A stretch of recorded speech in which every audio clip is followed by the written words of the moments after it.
I love watercoloring images for card making, and Distress watercolor pencils have quickly become one of my favorite ways to do watercoloring. They have a little bit more opacity to them than re-inkers do, so it's a great alternative. Here I'm comparing set 1 and set 3.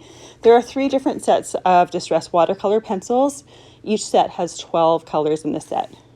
Set 1 has picked raspberry, fired brick, rusty hinge, mustard seed, peeled paint, salvage patina, speckled egg, salty ocean, villainous potion, walnut stain, black soot, and picket fence.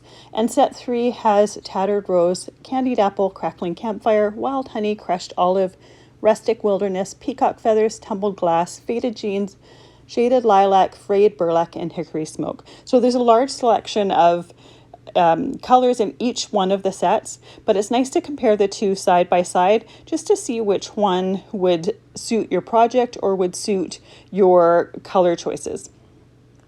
The Distress watercolor pencils have the pigment through the whole thing. They don't have any wood.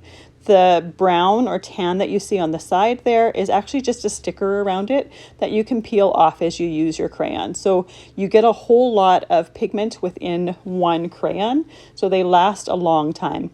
I'm working on watercolor paper here, and just taking the color right from the crayon is my favorite way to do it. There's no mess doing it this way, and I'm cleaning off my water brush on a paper towel between each one of the colors so that I don't mix the colors between there. You can actually just color right on your paper and rehydrate the ink from there and watercolor from there if you like. Personally, I prefer to get the color from the crayon because I find if you go right to the paper, sometimes you get little scratches in the paper that I don't really like, especially if you see it on a whole background. Smaller areas of an image would be fine.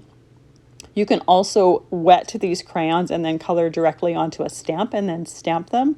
So there's a lot of different ways that you can use them in your art projects. You can see that by coloring or by sampling each one of the colors, it's a really great way to get an idea of exactly what colors are going to look like on your watercolor paper and an easier way to make your choices.